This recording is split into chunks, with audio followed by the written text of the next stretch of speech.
ओम ये भूतं च भव्यं च सर्वं यस्यान्धि तिष्ठति स्वर्यस्य चैकैवल्यं तस्मै ज्येष्ठाय ब्रह्मणे नमः।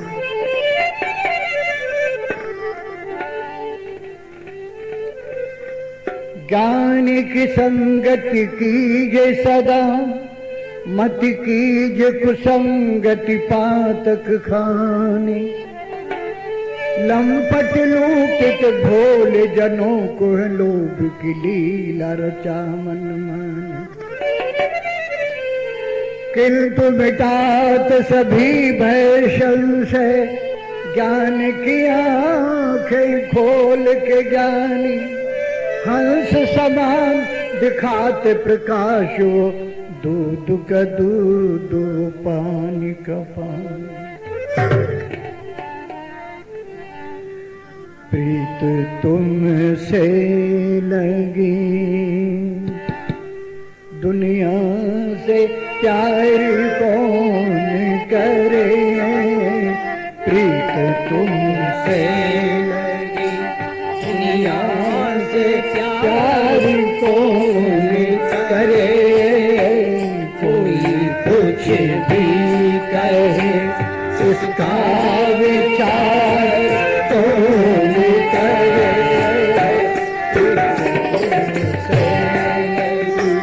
दुनिया से प्यार कौन करे।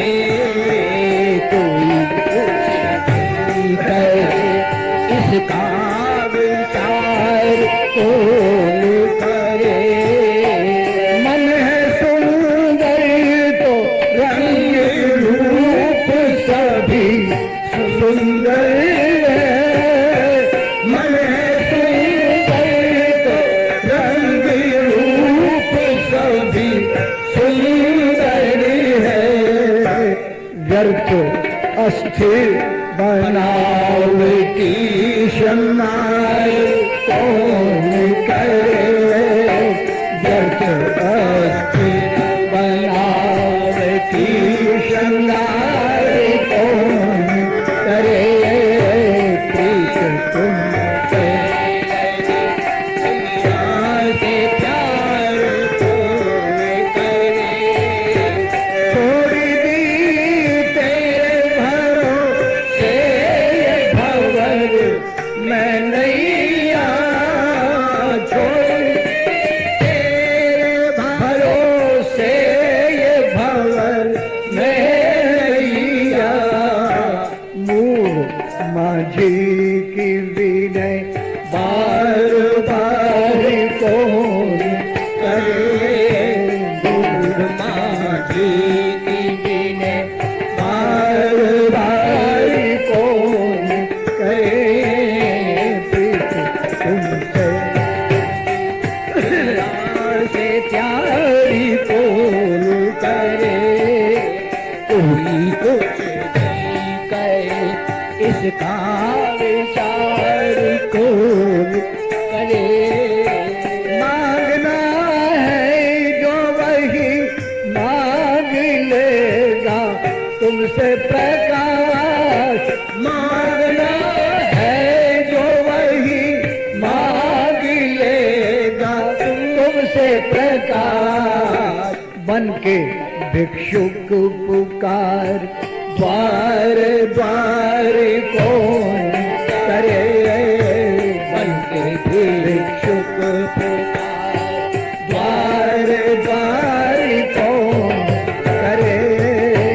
प्रीत तुमसे लगी दुनिया से प्यार कौन करे।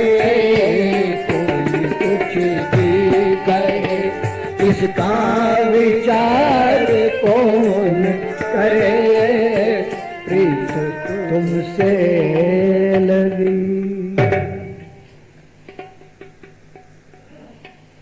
आदरणीय अध्यक्ष महोदय, कृष्णा कॉलोनी के आदरणीय प्रधान जी विद्यासागर जी, और इस सार समाज के प्रधान माननीय श्री जगदीश जी सर्राफ और हमारे भाई श्री ज्ञानेंद्र जी तेवतिया और इस समाज के पुरोहित और बहुत ही कुशल संचालक माननीय प्रभाकर जी और हमारी बहन जी, मेरे सामने बैठे हुए सज्जनों, भाइयों, बहनों और मेरी बहुत ही प्रिय बेटियों, मैं जानता हूं कि इन बेटियों को ज्यादा देर बैठाया जा रहा है। तुम्हारी इच्छा नहीं है ना बैठने की?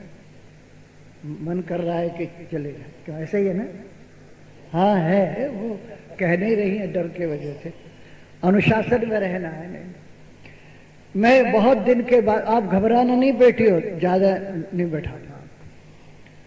मैं बहुत दिन के बाद नया बाजार आर्य समाज में आया हूं। भिवानी में अगर मैंने आना सीखा था तो आर्य समाज नया बाजार के माध्यम से, और आइए श्री राम रख जी हमारे आर्य समाज के प्रसिद्ध प्रचारक हैं, बड़ी दूर दूर तक जाते हैं, ये मिलते हैं। और माननीय श्री जगदीश चंद्र जी सर्राफ मेरा बहुत आदर करते थे, बड़ा ख्याल रखते थे।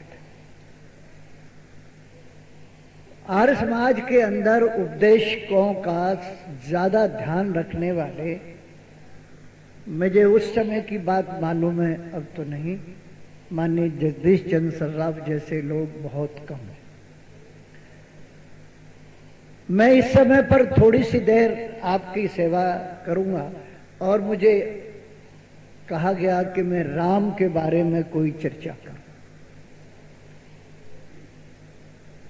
एक बड़ी अफसोस की बात है, देखो एक बात कह दूं मैं आज शुरू में आपको, फिर 3 दिन तक मैं यहां हूं, जैसे कोई बात ऐसी करनी हो तो कर लेना। मुसलमान उस बात को मानता है जो उसकी कुरान में लिखा है, और ईसाई उसको मानता है जो बाइबल में लिखा है, और हिंदू उसको मानता है जो कहीं भी नहीं लिखा।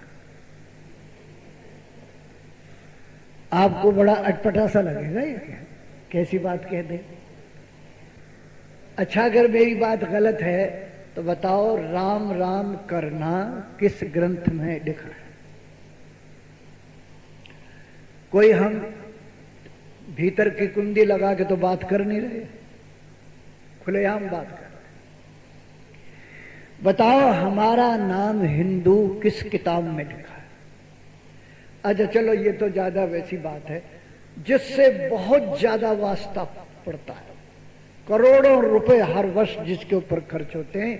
बताओ, दशहरे पर रावण मारा गया, कुंवार के दशहरे पर, ये कहां लिखा है? ये तो बहुत वैसी बात है ना जो बहुत हमारे सामने। बताओ किस रामायण में लिखा है? वाल्मीकि ने लिखा है कि तुलसीदास ने लिखा है? किसने लिखा? दशहरे पर रावण मर रहा है, फूक रहे लोग। इससे तो ये अच्छा था, फिरोजपुर झिरका में हम इस बार गए अभी, तो ये रामनवमी के बाद उन्होंने रावण को फूका। उस समय भी फूकते होंगे, पर रावण को जब फूका तो आप ये समझिए कि हम अंधे के पीछे अंधा जा रहा है। कहां जाना है कि अगले वाले से पूछो, हम तो पीछे हैं। इसलिए सबसे बड़ी बात है कि हम सतर्कता के साथ रहें। देखो ये जो बेटियां बैठी हैं, मुझे इन्हें देख करके याद आ रहा है, मास्टर जी ने, गुरु जी ने लड़कियों को कहा, लिखो बेटी मैं बहादुर बनूंगी। अब ये लड़कियां बैठी हैं, बड़ी बड़ी समझदार हैं, होशियार हैं। हम अभी कह दें कि लिखो बेटी मैं बहादुर बनूंगी, तो सब लिख देंगे। उन्होंने भी लिख दिया, गुरुजी ने देखा, सबने ठीक लिखा, मैं बहादुर बनूंगी। एक लड़की ने जो देखा, मास्टर जी बोले तुम भी दिखाओ। उसने दिखाया, उसमें ये लिखा ही नहीं था कि मैं बहादुर बनूंगी। उसने लिखा था मैं बहादुर हूं, बने तो वो जो ना हो, मैं तो हूं।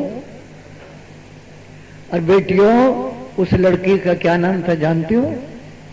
झांसी की रानी लक्ष्मी बाई। उसने कहा मैं तो बहादुर हूं, बनूंगी कब?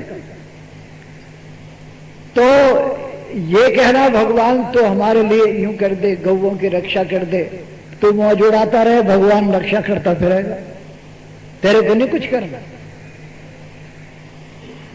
याद रखना, हम अवतारवाद पर भरोसा करके इसलिए हम आज पछड़ गए कि मुसलमान चाहे जितना बुरा हिंदुओं के बारे में भाषण दें खुलेआम, उस पर कोई परेशानी नहीं है।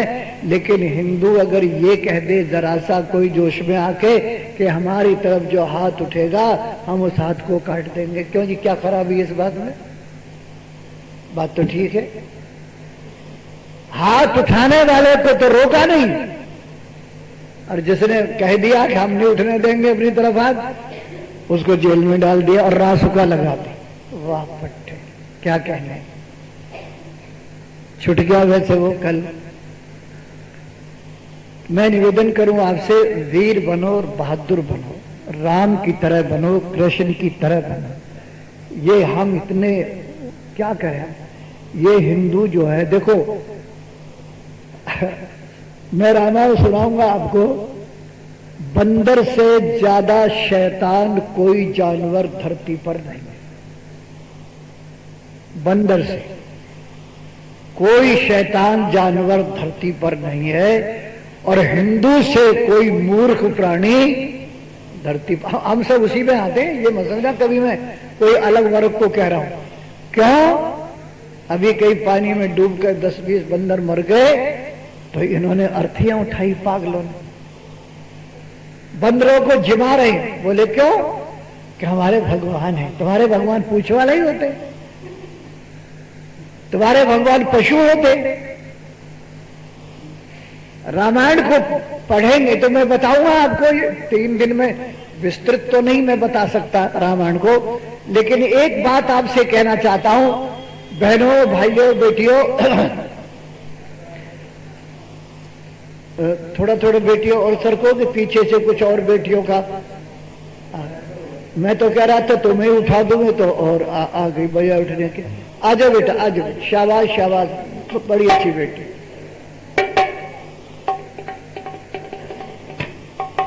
बैठो बेटा बैठो। एक थोड़ा सा शुरुआत कर देता हूं आपको। जो इस समय पर स्थिति है ना भारत की, बिल्कुल ठीक वही स्थिति दशरथ के जमाने थी। और गीता रामायण का भारत बौना बौना लगता है। दिल्ली के दरबार फैसले गलत वर्ण कर बैठे हैं, खुद पांडव ही पांचाली का चीर हरण कर बैठे। हम पूरी दुनिया में बेचारे से हैं, अपनों की ठोकर के मारे से हैं।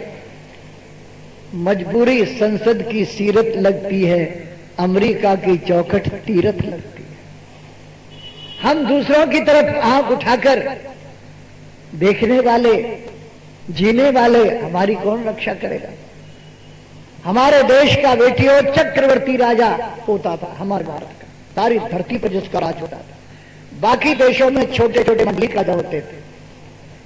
और दशक के जमाने में जब लंका के राजा रावण ने भारत की अधीनता को अस्वीकार कर दिया और खुद भारत की गद्दी पर कब्जा करने का प्रयास शुरू कर दिया, और उसकी सेना नासिक आ चुकी थी।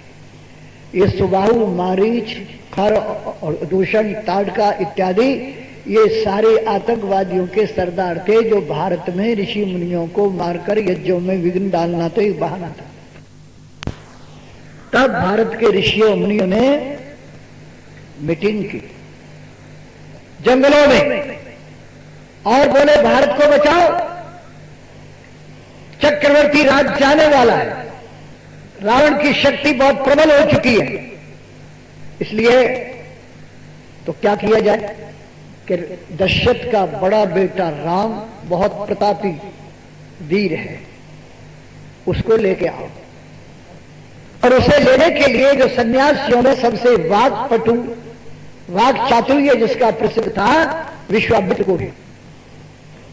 और विश्वामित्र ने जाकर के कहा कि मैं आपके 2 लड़के लेने आया। कहा तो एक के लिए था, लेकिन दूसरा बिना दूसरे के चल ही नहीं सकता था, ये बताएंगे आपको बीच में। और जिस समय विश्वामित्र राम और लक्ष्मण को लेकर गए, भाई और बहनों और बेटियों, उस समय राम की उम्र 15 वर्ष की थी, 15 वर्ष की थी। और वहां लगातार 10 वर्ष तक वन में रहकर राम और लक्ष्मण को पूरी ट्रेनिंग दी गई, हथियारों की, अस्त्र शस्त्र विद्या की, राजनीति की, बड़ा अति बड़ा नाम की विद्याएं सिखाई गई, जिसने जिन विद्याओं का आधार रखते और 2-2 महीने तक बिना अन्न जल के आदमी लड़ सकता, ये स्थिति थी। और जब तो अलग बात है, छोड़िए, मैं शुरू करता हूं थोड़ा आपको। महाराज दशरथ बहुत प्रसन्न थे, मेरे 4 बेटों का विवाह हो गया है और राज्य चल रहा था। लेकिन अचानक शीशा देख लिया।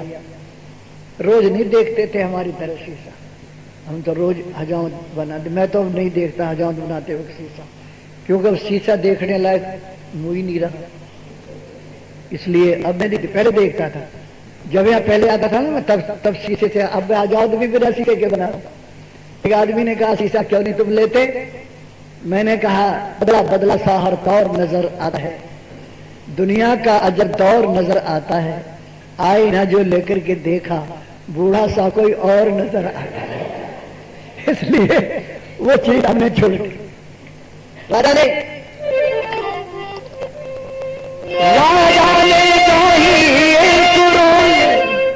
दर्पण में अपना मुख देखा, देखा कुछ बाल सफेद हुए चौथे पल को, देखा कुछ बाल सफेद हुए चौथे पल को, कुछ बाल सफेद हुए चौथे पल को सन्मुख देखा। देखा है तो बुढ़ापा आ गया। और तुलसीदास ने बहुत प्यारा लिखा है कि सुवन समीप भये सिख केसा, भये सिख केसा, भये सिख केसा,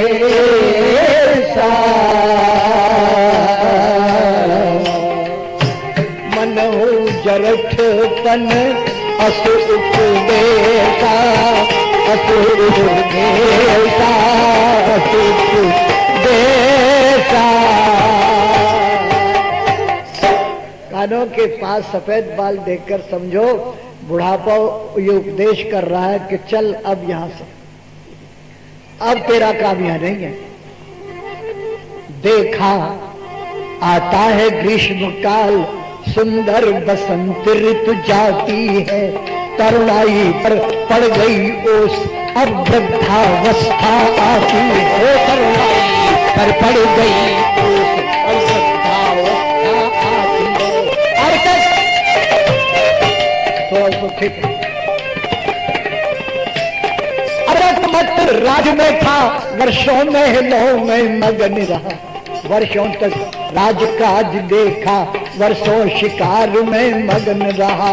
अब छाड़ झूठे झगड़े, चल अपनी सच्ची बस्ती को, हे मूर्ख ब्याज की तृष्णा में खोए देता है पूंजी को, हे मूर्ख ब्याज की तृष्णा में खोए देता है पूंजी। दे रामचंद्र को राजपाट, अब घर को त्याग तपस्या कर, अब तक तो विषयानंद रहा, अब परमानंद साधना, अब तक तो विषयानंद रहा, अब परमानंद। अब वनप्रस्थ खींचो और राज राम को दे दो, ये सोच करके परिषद को बुलवा लिया, सारी दुनिया के लोग बुलवा लिया।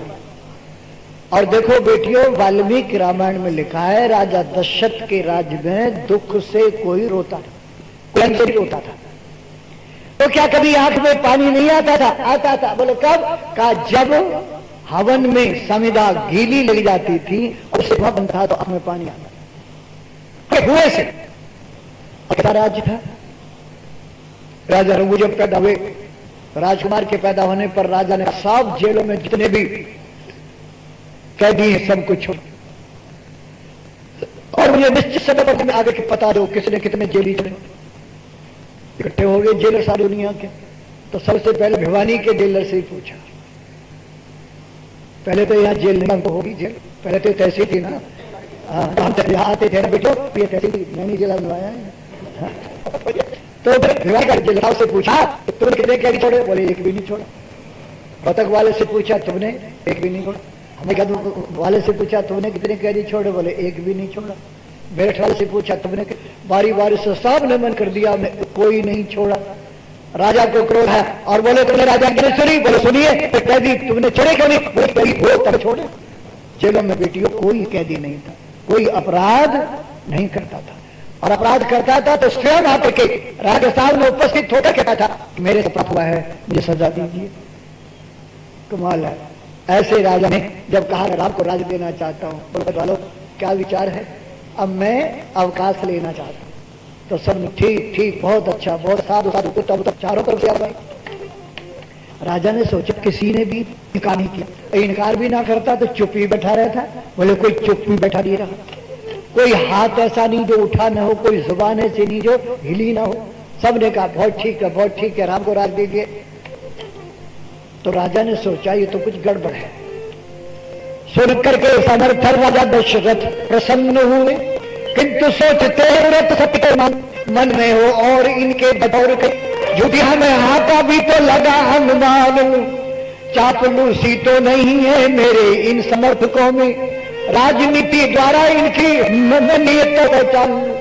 बेगराज राज का तो बाद में ऐलान करूं, बन के अनजान पहले असलियत को जान।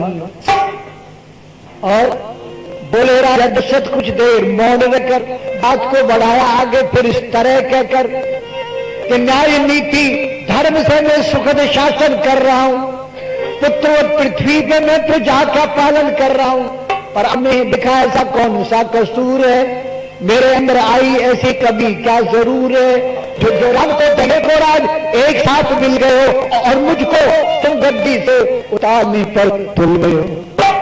मुझे तो ऐसा लगा तुम मुझसे तंग ही आ रहे थे। सबने एक साथ कह दिया मेरा राज बढ़िया नहीं था। सब बोले रे महाराज आपका राज बढ़िया था।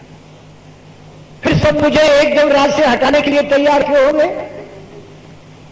तो बोले इसलिए हो गए कि हमें आपसे बढ़िया वाला राजा मिलने वाला है।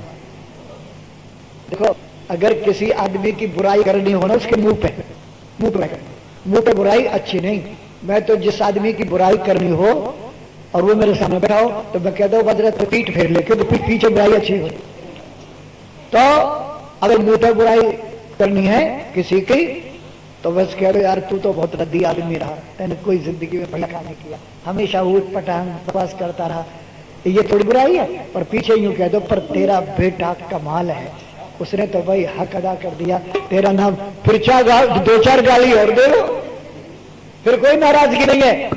देखो बेटियों तुम्हारे माता तुम्हारे पिता तुमसे कुछ नहीं चाहते, केवल तुम्हारी तारीफ उनके सामने हो जाए, तुम्हारी प्रशंसा तुम्हारे पिताजी के तुम्हारी मां के सामने हो जाए, उन्हें सबसे बड़ा धन मिल जाता है। इसलिए राजा दशरथ ने मिलकर के सबने कहा कल सूर्य की किरणों के साथ राम को राज तिलक हो जाए, जाओ राम को बुला कर जाओ। अब राम बैठे थे वहां अपने मित्रों में, और वहां जाकर के कहा हे राम कल को आपको चक्रवर्ती राजा बनाया जाएगा।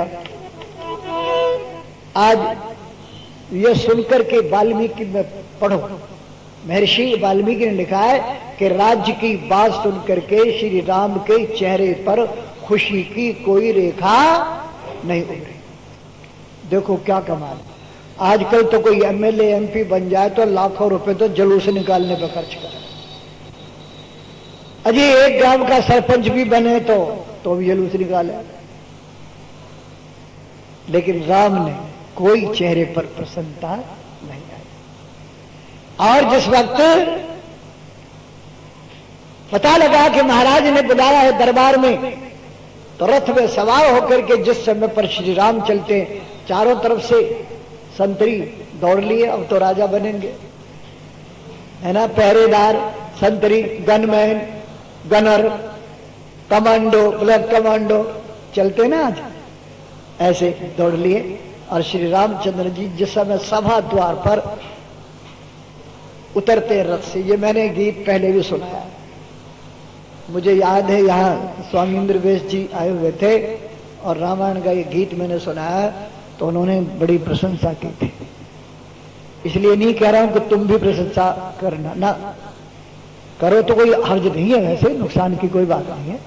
लेकिन मैंने जब ये गीत सुनाया कि रथ से उतर करके श्री राम, और जैसे मैं हाथी की तरह झूमते हुए मस्त चाल से सभा भवन में बैठे हुए पिताजी के सिंहासन की तरफ बढ़ते हैं, तो राजा दशरथ ने देखा, आह मेरा बेटा कितना अच्छा, ये जुए जैसे कौदे, बैल जैसे कंधे, गर्दन जिसकी भरी हुई, उभरा हुआ सीना, हाथी के जांग जैसी पुष्ट, जंघें, ऐसा लगता था जैसे कपड़ों से फूट फूट कर निकल रहा है। जब देखा अपनी तरफ आते हुए, देखा हाँ कितना सुंदर मेरा बेटा, कितना स्वस्थ, कितना तकड़ा, कितना बलवान। कई बार तो राजा ने अपनी आंखें मिचली, कहीं मेरी नजर ना लग जाए इसे। नजर के मामले में ये माता बहनें बड़ी होशियार होती है, ये तो सारी पीएचडी होती हैं इस मामले में। तो बच्चे को नहला के धुला के बढ़िया कपड़े पहना कर और बाल निकाल के कंघे से जब आंखों में स्याही लगा के देखती है ना, बोले हाय मेरा बेटा तो चंदा जैसा है, इसके किसी की नजर ना लग जाए, है ना। अच्छा मैं तो कोई खूबसूरत नहीं था, लेकिन मेरी माँ भी नजर से बचाती थी मुझे, सबकी माँ बचाती है, तो नजर का कहीं ना कहीं काला टीका लगा देती। लेकिन यहां जब देखा राम को आते हुए, तो राजा दशरथ बहुत प्रसन्न हो रहे हैं।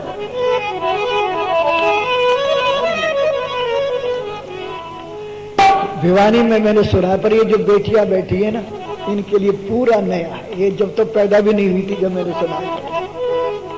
क्या मन ही मन अति प्रसन्न दशरथ लख रघुबर का चेहरा, ये राम पुत्र है मेरा, ये राम पुत्र है मेरा। मन ही मग की सिर नौच ओ जगती का दूरी मेरा, ये राम पुत्र है मेरा, राम पुत्र है मेरा। मन ही मन में प्रसन्न दशरथ लख रघुबर का चेहरा, ये